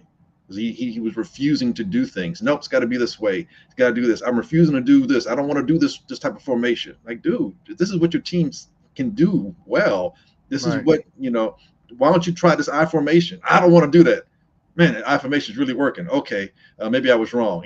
By that point, 4 seasons into it, it's like, yeah, dude, okay, nah. So I think that's Eberflus's secret, if not a superpower, and the secret ingredient to the recipe that's Eberflus, is that his ability to be adaptable and not let his ego get in the way of the team's success. So that I think that's the most important thing going forward with this new inclusion of some of the coaching staff, but also the influx of players. And I still believe we're going to be getting another edge rusher. I just think Poles is in no hurry to do that. Wants to see how good these guys are, so they get a lot of, like, you're going to bring in a veteran. Veteran doesn't need as many snaps. Booker's going to need a lot of snaps. You know what I'm saying? You guys that are new to the team going to need the snaps per se. So Ngakoue is probably, I think Ngakoue would probably be the person that comes back. And again, if he is the person that comes back, he already knows how everything works with the team, and he won't need those reps per se. So yeah, man, I think Eberflus has got to keep doing what he's been doing. And just learn from whatever mistakes that he's made, and hopefully he can do as a head coach. Hopefully he can do that. Wow, you stole my thunder. You do it every time. You're always right here because that was my very next question about that other edge rusher in Ngakoue. Did they want to bring in someone else? Obviously, it would have to be at a much reduced rate than he was last year. They gave him 10 last year, so 3 to 5, something like this year. What do you expect from Austin Booker and DeMarcus Walker on that side? And even if you do bring in Ngakoue, do you still is he good enough, or would you think they might consider bringing in 2 guys to work out? Because Ngakoue didn't really do much last year. Well, he didn't. I mean, he had to get used to a whole new team. I'm not making excuses. This is the reality situation. He had to get used to a whole new team. The line wasn't really good early on. There were injuries early on when he was there. Once he started to actually look like he was doing better is when he got hurt. So he couldn't take advantage of Montez being there. I think if he had stayed healthy, maybe we win one of those 2 games that we lost down the stretch that we had a 90% chance of winning. I think that he can be enough because I think if nothing else, it provides better depth and better experience as opposed to a young rookie or another free agent who maybe hasn't played as much. I mean, Ngakoue has had some really great seasons, so it's not like he's some buster or some scrub. I think sometimes a player has an ability to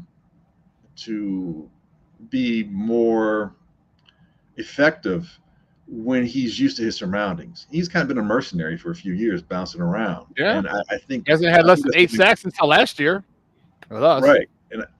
Right. Well, injury had a lot to do with that too, and I think if he came back, and I believe that he probably will, but him coming back, that helps with the continuity, helps with him understanding without having to make that adjustment. That time for adjustment isn't needed. That time can be used being more productive on the field. And I think that it's something that Austin Booker could also learn. It's great to learn from Montez, but then Ngakoue is a different style. So Booker can amalgamate the 2 and become a better edge rusher. I mean, Booker's got those arms. He's got that length, man. He's got very lanky, man. I noticed that. He's very lanky. Mm-hmm. Go ahead. Yeah. I'm with you. Yeah, the long arms. He's lanky. That elongated aspect to his physique allows him to, cut down on angles. It allows him to not have to over pursue. Once he learns how to blend his speed and athleticism and quickness with his size and his knowledge on the field, he can be he can be Jason Taylor-like. I'm not saying he's going to be Jason Taylor, people. I'm not saying he's going to the Hall of Fame.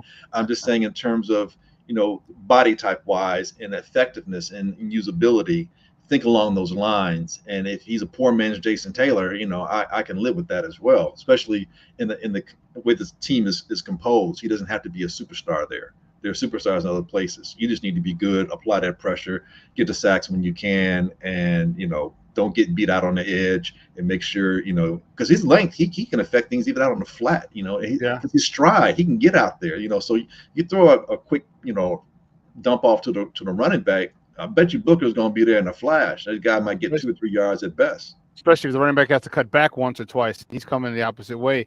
Exactly. To me, I think it's important for this guy. I think this guy is going to be. He might be the steal of this draft for the Bears, and here's why. One, his ability. He's still very raw. All right, He's still very raw as far as playing the defensive end slot. Then you get to learn from Montez Sweat.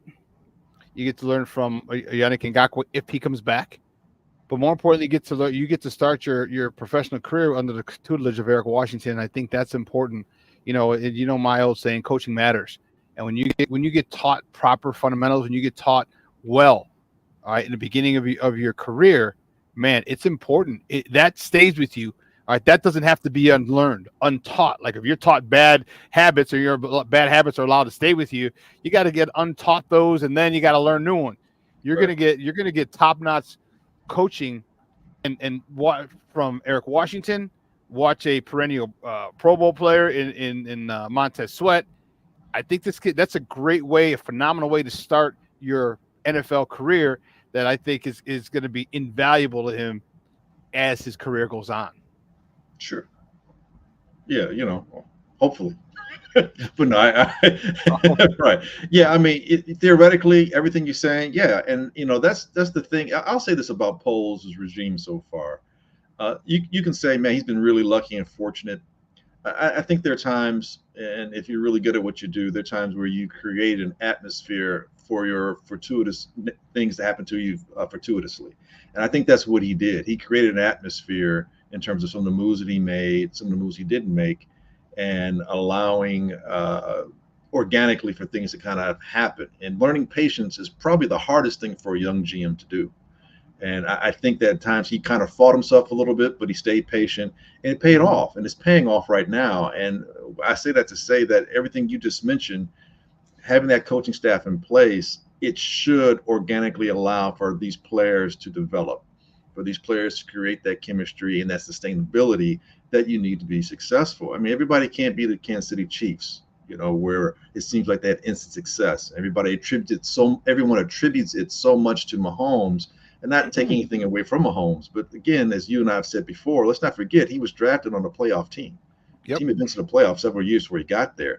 But the reason why they've maintained that, because you can have a good year or two or good couple of years within 4 or 5 years. The reason why they are a consistent Super Bowl favorite is because the coaching staff hasn't changed much. The defensive coordinator hasn't changed at all. The offensive coordinator / head coach hasn't changed.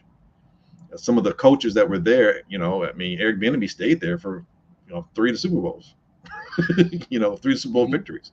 The offensive line has had its flux, but the interior has been pretty consistent. Kelsey has been a constant. There have been things there that in the division has declined around them, so that helps. Kind of like with the Patriots, everyone around them declined while they were trying to beat them. They got worse, which is really weird. So those are things, and obviously Mahomes is a super X factor, but you need to have those things in place to have that sustainability. And hopefully here with this Poles regime, that's where we're starting to see. And that's why I think it was important that Eberflus not be let go, because of what we started to see happen with the defense. And we started to see some of the coaching in terms of how the players are aligning themselves to the principles, aligning themselves and buying in. You start that over again, then there's a process where they have to rebuy in again. It takes more time, and it's just another setback. But Eberflus, no doubt, has to get better at head coaching decisions. But as a coach, and as a coach in terms of being the head coach within the confines of Hallis Hall, the things that we can't see, he's made probably the greatest impact. And I think that's a big reason why he's here. I think there's a reason why Poles and this regime is starting to look like they'll do well and sustain any kind of adversity that comes their way, because they're building a strong infrastructure. They're getting that basement, that foundation down, the basement. Now we're at the floor, now we're starting to build up. And pretty soon we could put windows on this mug and put the roof on top and have something nice to look at. So where would you put Eberflus then? Because there was, if this team starts off 0-3, 0-4 like last season, do you think he's closer to? And then you look at it, he's one of the favorites for Coach of the Year. Where is he at going into the season in your minds? Is he closer to Coach of the Year, or is he closer to losing his job at this particular point? No, I not to ride the fence, but I think he's smack dab in the middle, or way closer to the middle than either of the other polar opposites you gave me. And I don't believe they'll start off 0-3 or 0-4. I think 5-4, 4-5, maybe before that break, and then they'll hit a stretch. I think where they'll win several of those games. Maybe have the first 4 win. Hey, this is the first time in Eberflus's regime that he's had 4 winning games, 4 streak. 4. My God, I can't talk. 4-game winning streak. 4-game winning streak. Yeah, what you said.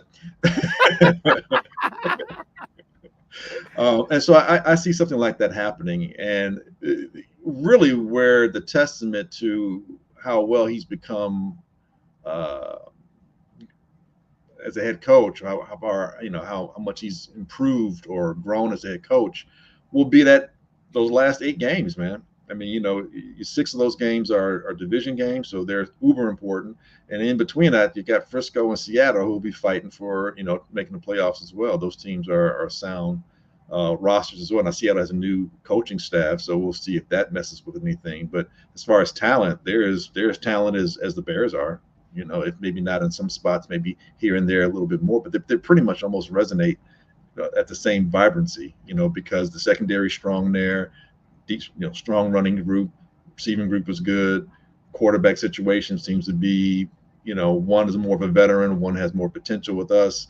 Tight ends, there's a lot. The defensive line, there's a lot of similarities there between those two. It'll be like facing a mirror image of you, from the anti-universe. It's multi-universes. Yeah, bizarro world, exactly. So, I think that's where we're going to see him really get to test his mettle as a head coach. I don't think his job is on the line unless they just really shit the bed. I mean, really, because you have the rookie quarterback, so there's going to be growing pains. It's not in a vacuum. You're going to have to take everything, contextually, game by game, and see where did the coach or the head coach not make the right decision that cost the team, or where was it that the young quarterback who you have to let play, his inexperience led to, inconsistencies for the team. And not blaming the quarterback, but just saying, there's a butterfly effect. So next week is the Hall of Fame game. How long do you play Caleb in that game and throughout the preseason? You've already started earlier than most teams, because of the Hall of Fame game. New quarterback, new system. I mean, mostly terminology. System is going to be similar, but just terminology, maybe a couple different things. But this is all new to Caleb. How long do you play him in the Hall of Fame game, and how long do you play him in the preseason, in each preseason game? Well, for the Hall of Fame game, I mean, let's be serious. You play him from basically warm-ups until the fourth quarter ends. He plays the entire game. No, I'm joking. You probably play him the least amount of snaps in the Hall of Fame game because he hasn't had a taste of the NFL, and you don't want to expose him to something. The speed's going to be different. Every rookie, pretty much says the speed is the difference. I didn't realize how fast. Right now, he's getting picked off, and the defense is messing with him in Chicago, and they're probably playing at like 3/4 speed, and they have no pads on. Okay, so when someone's coming at you, headhunting you, or they're trying to make the team, I don't want that guy trying to make the team at the behest of my quarterback getting his head knocked off. So I'd say probably 2 series at most in the Hall of Fame game. As far as the preseason overall, I don't know snap counts per se, like what that may equate to. I've heard anywhere from 45 to 65. I think Courtney Cronin said something about that the other day. I would say I would go by quarters. That's how I would kind of equate it. I want him to have the equivalent of 4 quarters at the very least by the time the preseason's done with. 4 to 6 quarters. Okay. I think 6. If you see 6, I think it's because he wants to be out there. I'm talking about Caleb. He wants to be out there. There's some things he's seeing, but also too, he can't be out there if the first team's not out there. I'm not putting him out there with backup. Backup anybody. Maybe like if you're going like 12 personnel, I might do that a little bit, maybe if it's but as far as the skill guys go. But other than that, no, I don't want him out there more than they're going to be out there. So I say 4 to 6 quarters, and probably ramp down, and that's including the totality of time. I said minimum 1/4.5 to a half. Give me that. Oh, preseason? For all the preseason.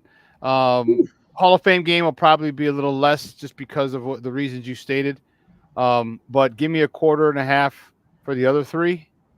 All right. Or even if you want to go half, quarter in the, like cover 6 or quarter, half, but half, quarter.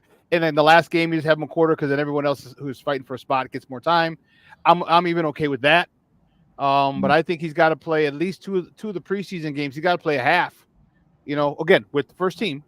I just think he needs live bullets. I just think he needs this, and you're getting guys who are trying to make this roster.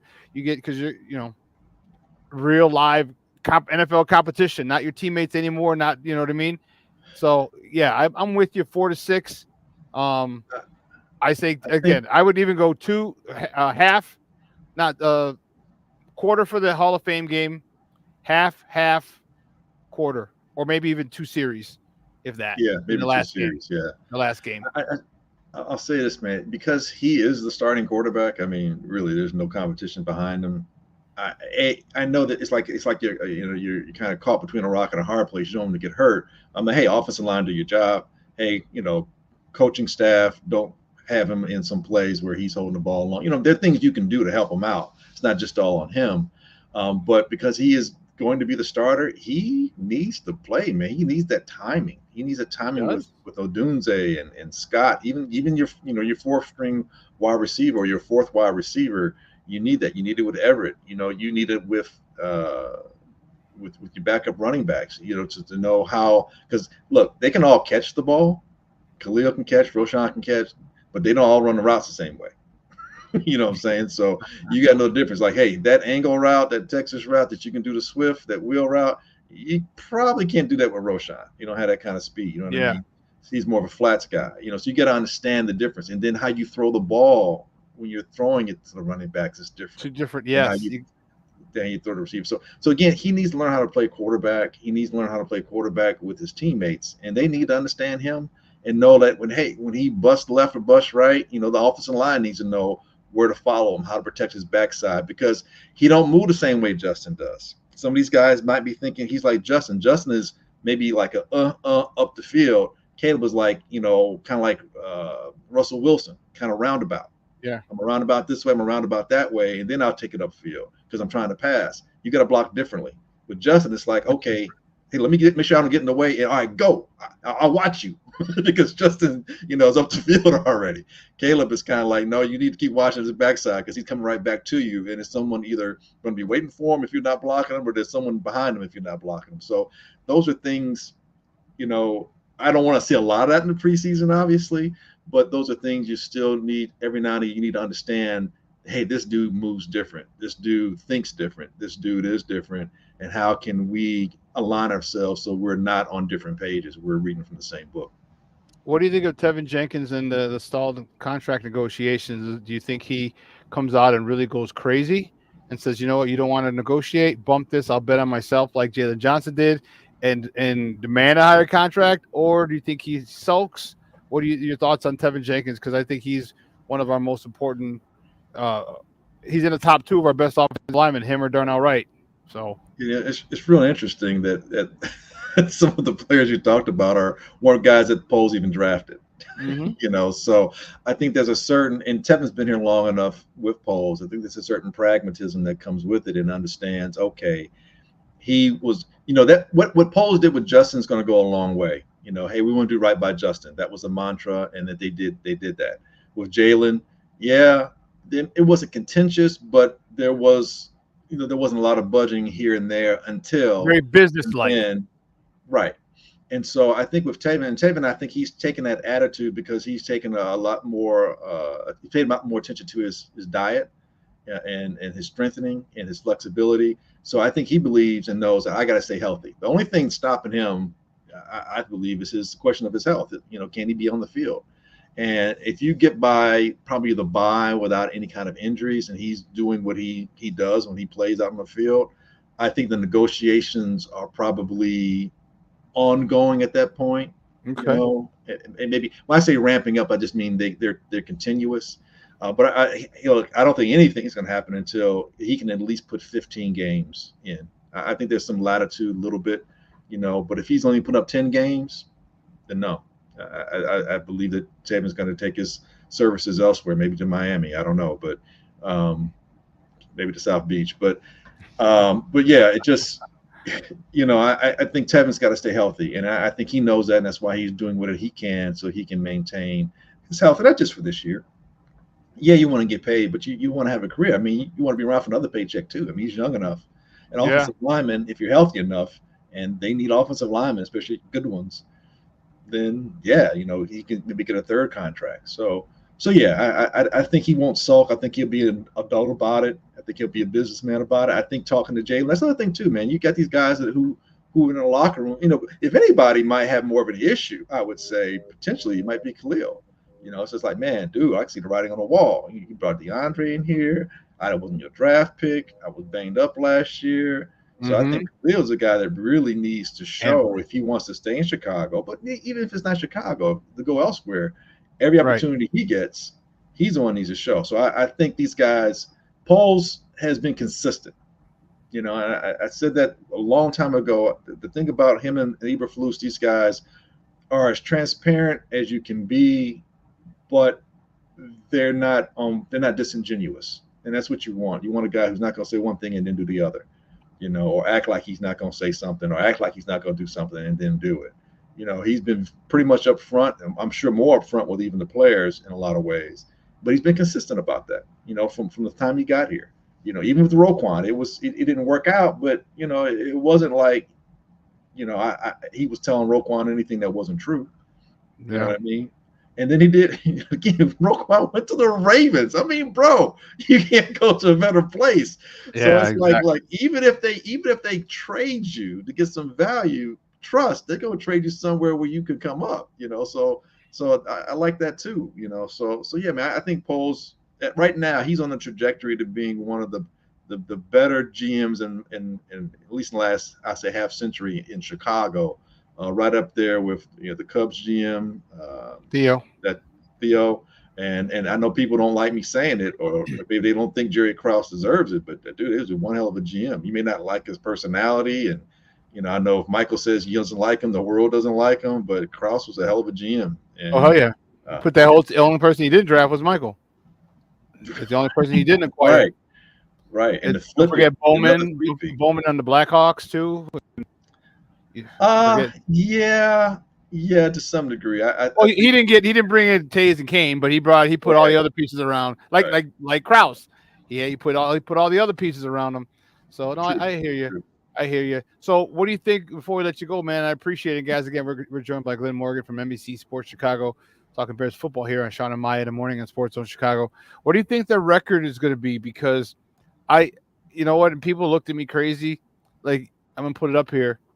Bro, in that first 10 weeks, all right, that ends with New England, all right, there's a bye in there. I'm having a very difficult time finding a third loss in there.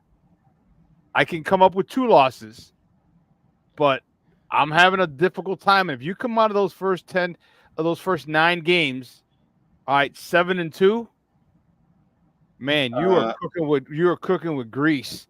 And yes, you're cooking with grease, and I think you're a Bears fan, and God love you. God bless your Bears spirit. I guess this is where the part of the fans start saying, screw Morgan, he's always a hater. I'm not a hater. I've been loving the Bears my entire life. Trust me, more than half a century, folks. The Tennessee game is not going to be as easy as people think. I agree. And this is it, but it's at home, so I feel better about our chance. I say we got 55-45, 60-40, we win that. The Texans game, I'm kind of writing off as a loss. The Colts game, it depends on who's quarterbacking. Yeah, that's the wild card for me. Quarterbacking. That's a tougher team than people want to give credit, and that's the thing. We don't pay attention to the AFC as much, and so we kind of dismiss them. But that's a team that was, you know, fighting for the playoffs up until maybe the last 2 weeks of the season. The Rams, their defense is going to be that's probably where they're going to be susceptible. No more Aaron Donald. But their offense, and it's early in the season where most of those guys will probably be healthy. So their offense is a bit of a concern. But again, I think I'll put it this way. There isn't anybody on this schedule outside of maybe the Texans and a healthy 49ers team that I don't think we can beat. And I mentioned those 2 teams because those are on the road as well. But I mean, we can. There's no Chiefs on this roster. There's no Ravens, you know, on the schedule, I should say. There's no Chiefs, no Ravens. You know, no even Philly. The Browns no Philly, but you know, Philly was susceptible last year. But even last year, the Browns, we should have won that game. You know what I mean? So I think we have the potential to win as many games as we can. I also believe that there are going to be games that we lose that we shouldn't lose. So I'm really looking at, I think I said it before, I think I'm 9-8. I think at worst, probably like 7-10 again, 8-9, but it all depends on how that happens. You know, there's ways 7-10 won't upset me. There's ways at 9-8, I'll be like, yeah, okay, I was 9-8, but I don't think so. Now, does that mean that that's my ceiling? No, I believe if some things fall our way, we could, you know, 11-6 is possible. I mean, no one saw Houston. They did, you know, Here's the thing in NFL football. Hockey has it a little bit. Basketball, not as much. Baseball, not as much. Attrition. The physicality of football, that attrition happens every year. You don't know when it's going to happen or whom it's going to happen to. And that makes a big difference, because as good as Houston did last year, some teams were hurt when they played them. They played the Bengals without Burrow.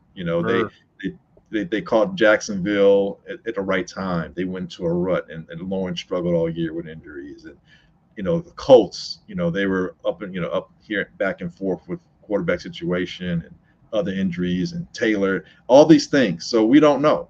An injury to Jordan Love, Green Bay's not the same team. Yeah, you're damn right.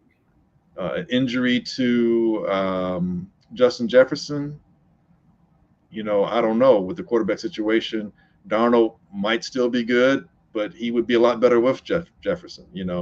The running back situation, and everyone else has things to deal with. The Detroit, they're pretty solid, but their secondary is kind of new. So when you catch them, do they have everything together, or are they still trying to figure it out?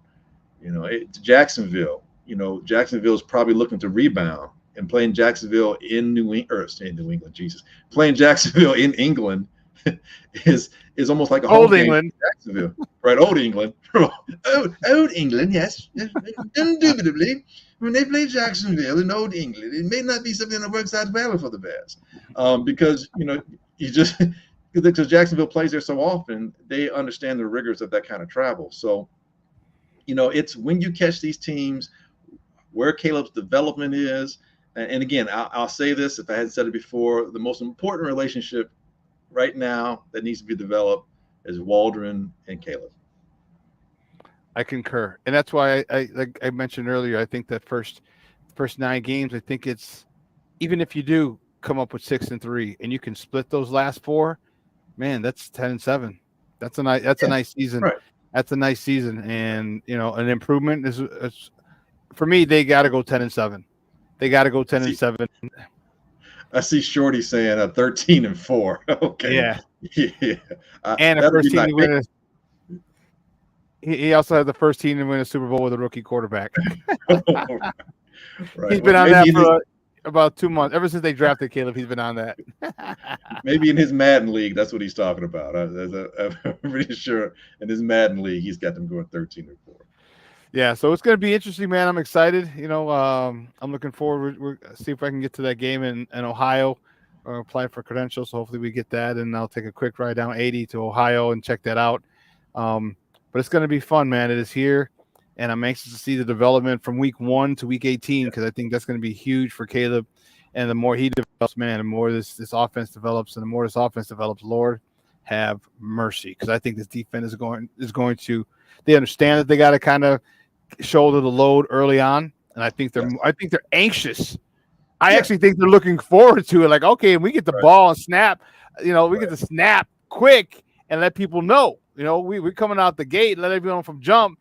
This ain't the same old Chicago Bears. We're going back to the 06 and 06 team defense, 85 type defense.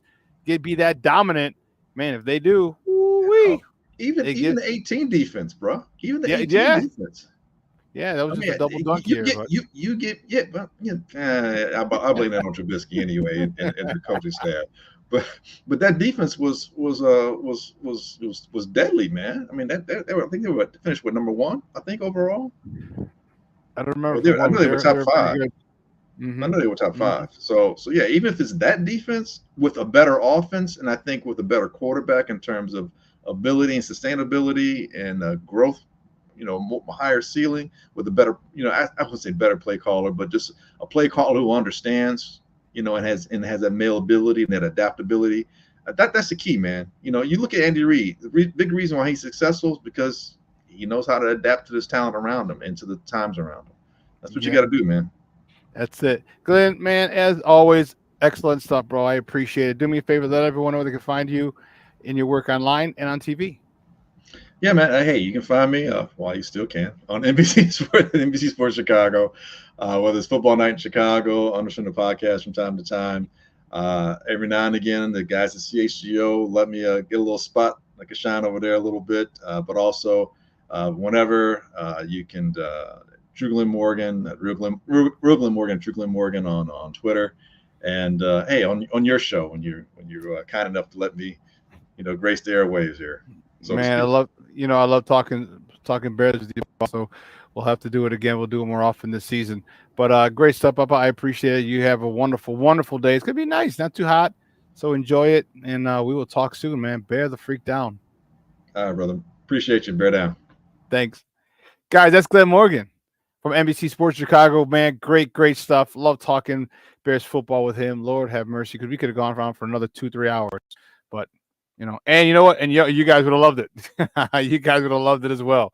But man, that was great stuff. I'm looking forward to it. The start. How we finish up with Tennessee. How we start with Tennessee. Okay, it's going to go a long way. We got to win that first game. Like I said, I can see 7-2, 6-3, the absolute worst in that first 9 games, and now we're cooking with gas. All right, you're kind of playing with house money, because if you just split those last games, I think we can get 1, maybe 2 out of Detroit. All right, that's 2 wins, and I think maybe you get 1 out of Minnesota. All right. And then all you need is 1 out of Green Bay or Seattle. And man, there's your 4. Now you're looking at 10-7. A double digit win season is what I'm hoping for. And that's an improvement. All right. You can't go, 7 wins, 8 wins. I think that would be a failure of a season. Doesn't mean I'm not projecting anything further. I'm just saying I think the season would be a failure if we get 7 wins or only 8 wins. Could have just kept the last guy and built him and the camaraderie and the continuity that they had. So to me, I'm looking for 10 wins and a good arc. All right, noticeable development for Caleb, and that's important. All right, is for him to develop, and that falls strictly in the lap of Shane Waldron. All right, do you work the short game with its quick release? When you guys mentioned his quick release and how it was going to help the short game, yeah, it is. All right, 1, 2, 3, balls out, quick, fast. Man, defensive linemen get tired. You keep bursting, you don't get anywhere near the quarterback. It takes its toll. So you're going to do that. You're going to get the ball to your playmakers, which he has plenty of on offense. And like I said before, I think you win with Caleb first 9 weeks, and I think after that you'll be able to win because of him. So win with him. Rest heavy on your offensive line, rest heavy on your running backs, rest heavy on your tight ends. All right. Rest heavy on your receivers on this short game, because once you get that short game established, and it's deadly, or I want to say deadly year 1. It gets it's very efficient in year 1. As I mentioned again early in the combo. Now you got double moves. Now you got post corners. All right. Now you got disco routes that work. All right. You have a lot of things that are in play that are going to make things easier for your receivers to get open, because of the fact that they're expecting the short game, which has killed them for the majority of the game and what they've seen on film. So it's going to be fun. I'm looking forward to it. Like I said, I'll let you guys know if I'll be at the Hall of Fame game in Canton. That'll be pretty. As long as Caleb beats F Green Bay twice a season, it's a winning season. Bears win anything 9 and up, I'm a happy man. Okay. Give me 10 personally, but I feel you. I feel you, King Book of World. I feel you. All right. Well, listen, guys, 2 hours is come and gone. What a phenomenal show. I want to thank my guy Glenn Morgan from NBC Sports Chicago for coming on talking Bears football with me. And I want to thank you guys. Man, this chat was lit again today. Yeah, fool. I'll take Caleb over Rexy Grossman, Trubisky, and Neckbeard all day. Hey, this chat was lit. It was good to be back with you guys. I'll be back on Friday. All right, I will be back on Friday again, and then on Monday next week we get back to 3 days a week. I'm fired up about it. Next week is a Hall of Fame game. More Bears content, more Bears coverage, and let's relax. Let's be happy with the good days. Okay, learn from the bad days, and let's not make have our emotions swing so great every time if Caleb does well, or if our defense does well, if our defense dominates. You want your defense to dominate, but I think it's been a good situation where you're your young rookie quarterback is holding his own. All right, and I love that. I love that about him. Thanks, Plank. I appreciate it. I appreciate it. So listen, guys, have a phenomenal day. All right. Do me a favor. All right, today's gonna be a nice day. All right, make the most of it. Make sure you tell your loved ones you love them. All right. I say that a lot, especially what's happened, in my personal life in the last week, a little over a week. It really, really resonates with me. It's of extreme importance for me to make sure I let you guys know to do that. All right. Send someone a text, set up a brunch date, lunch date, dinner, go out to dinner or something, or come over, visit, whatever. All right. Just let them know. Let your people know you care about them. It's life. This life is, it's quick. Like Ferris Bueller says, life moves pretty fast. If you don't stop and look around, you might miss it. And next thing you know, you miss time with family, friends, and loved ones. All right. I'm out of here. I got to go pick up the warden. I don't know if you heard her earlier. She's like, goodbye. She's getting a ride to CrossFit. I got to go pick her up. So, guys, you have a phenomenal day. I will see you on Friday. Friday, 9, same bad time, same bad channel, 9 a.m. to 11 Central Time. All right. Your boy, the SuperBack, baby. Love you. I miss you. I appreciate the love and support from my sports owners. I really, really do. Thank you. Guess what? I am out.